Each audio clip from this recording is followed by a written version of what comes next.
The big question going around Avsland right now. Mikko Rantanen returns to Ball Arena Sunday with the Dallas Stars. There's a bunch of drama that's been going on, maybe not so Avs related, but will you boo Mikko Rantanen in his return?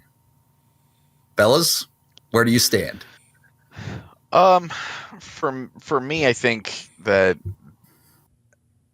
I know how everything has gone over the last 2 months, but for me, Mikko Rantanen accomplished so many great things for the Avalanche organization that he deserves his flowers from Avalanche fans to say thank you.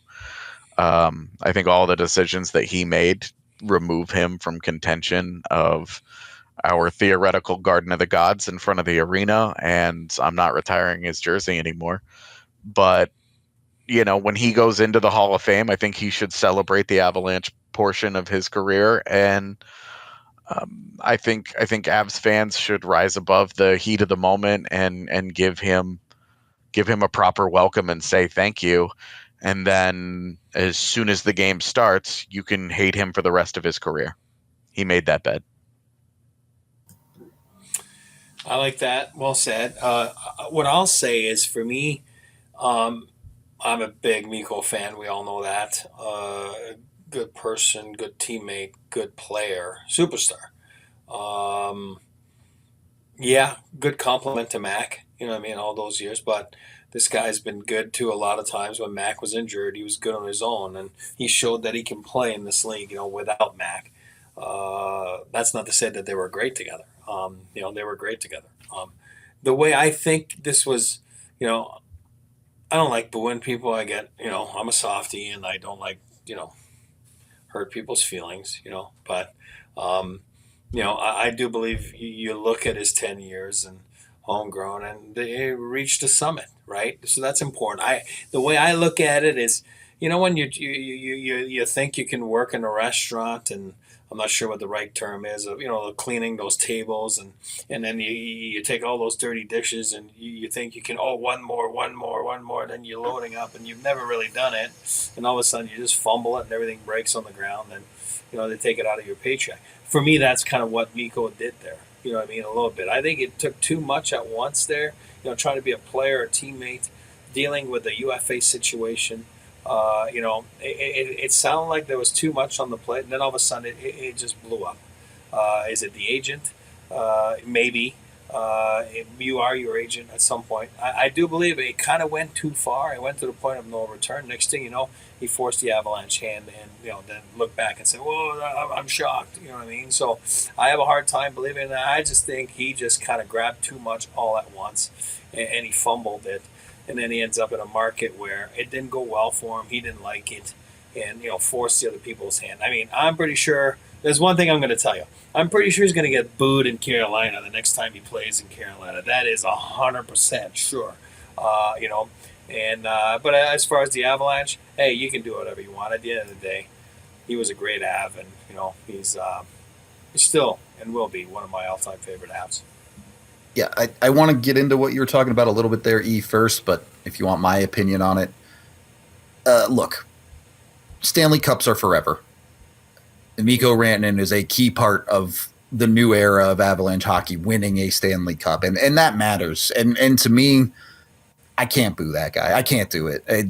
Sure, he made decisions as a player that ended up with him leaving here. That's his right as an NHL player. He has that ability. That is well within the rules. He didn't do anything necessarily wrong, even if it doesn't feel great from the Avalanche side of things. With that being said, look, he's a professional athlete. Part of the social contract there is fans are allowed to voice their opinions about how they feel about you. So if you want to boo him, go ahead. But for me, I'm not doing it. I just cannot do it. That guy is too important. And realistically, even with, yes, Mikko was on the way to being an all-time Avalanche great, and now that's not going to happen.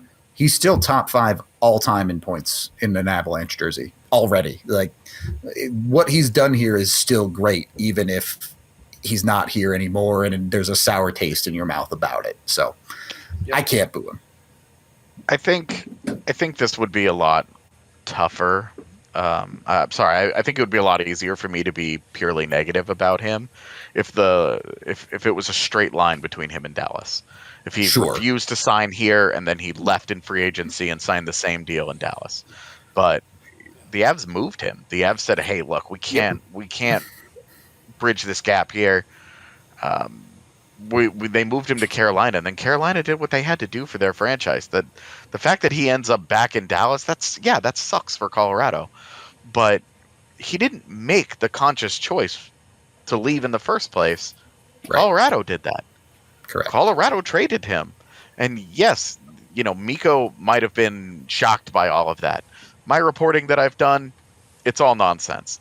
And I think that's where I have been rubbed the wrong way, is that he has tried so hard to go on this PR tour. He and his agent both have gone out there and done this whole, like, I'm not the bad guy. I'm not. Please. I was just so surprised, and Carolina just wasn't for me. You guys can understand that, right? Right? Like, just save it, dude. Just save it. I don't want to hear that. What are you doing? You're not the only player to ever be in a position like this. Why are you even going in front of people and talking about this? Shut up.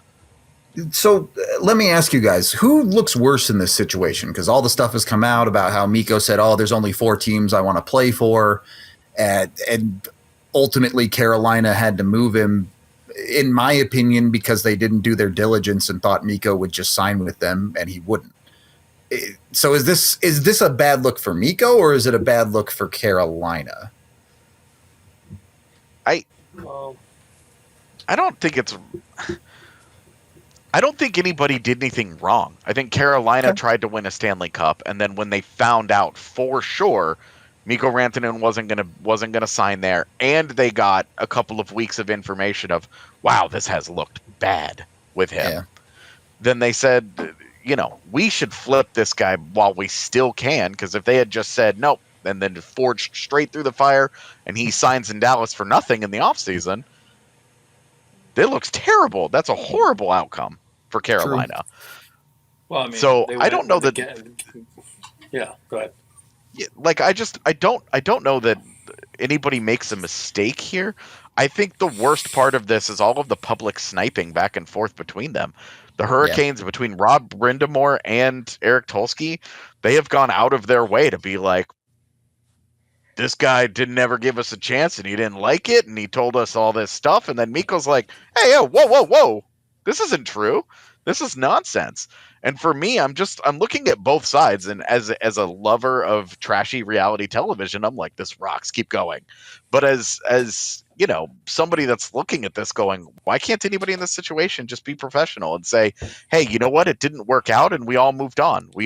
Mikko had every right to try and chase the bag. He learned the hard way that the bag wasn't going to be as big as he thought it was. That's that. But in terms of how Avalanche fans respond to it, he lands in Dallas, but it's not a straight line there, and I don't know that Avs fans should hold 100% of this outcome against him. Yeah, and to add to Carolina, you got to remember they got burnt last year with Gensel. You know what I mean? Like, when I say burnt, they thought they could sign him, it didn't go well, and then all of a sudden it didn't go well. They couldn't sign him. Then they lost those assets and the player. Now, the only thing you can say, and the argument is around the league, is people are saying you should have known before going and done that with Rantanen. You know what I mean? And what I agree, they learned the hard way. All of a sudden, you walked in, and the guy says, "I don't want to be here." Is that true? I don't know, but who knows? It's a he said, she said. Now you're going to see a lot of that. You might see a lot of that Sunday here too. Well, he said, she said, and C-Mac said, and all that kind of stuff. At the end of the day, I think he took on a little bit too much at the same time, and I think it was fumbled somehow. And some organizations, fumbled as well. But all of a sudden, you have a lot of broken pieces on the ground, and that's what you're seeing. That's why you go on a tour to say, like, why? I didn't know, and I didn't mean to, and I was surprised, and then you see all this stuff, and then all of a sudden you got to mop the plates that are on the ground, and you really got to go and win games, and that's unfortunately that's just the nature of the beast. And if he's at peace with it, and he's now a Dallas Star, good for him, and then it all worked out for him. To me, the real bad guy in this feels like Mikko Rantanen's agent, who the Avs and Rantanen thought that they were right at the finish line of a deal over the summer.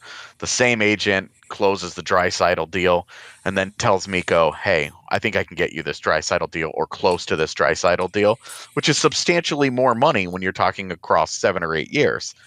And But he didn't you can get understand. Well, and then 3 organizations said, no. Yeah. We're not going to go to that point. And he learned the hard way that that wasn't the case. And for me, that's the frustration, knowing that the Avs, the other Avs stars, Cale Makar, Nathan McKinnon, Gabe Landeskog, Devon Taves, all took cuts. They all took less than they could have gotten on the open market under the agreement, not an agreement, but an understanding of they each wanted to take cuts so that they continue to play together and they could chase more Stanley Cups as a group. And when it came Mikko's turn, he turned his back on all of them. And for me, that's the anger. That's the anger, and then the agent feels like he fumbled it, which is why the agent is going out and doing his own separate press tour. Although that guy has signed $400 million worth of deals or something over the last 6 months, so that guy's doing just fine. But that you want to look at the villainy in this story. That's the aspect of it that bothers me, and if you're going to boo him, that's why I would boo him. Not that he ends up a Dallas star or anything like that. It's that he turned his back on the other stars in Colorado who took less to stay. That's fair. It's an emotionally charged topic. We'll see if there's a little extra emotion in the game on Sunday. This is going to wrap up this video. If you want to check out our full podcast where we talk about Dallas and Mikko, you can go check those out on our YouTube channel, DNVR Sports.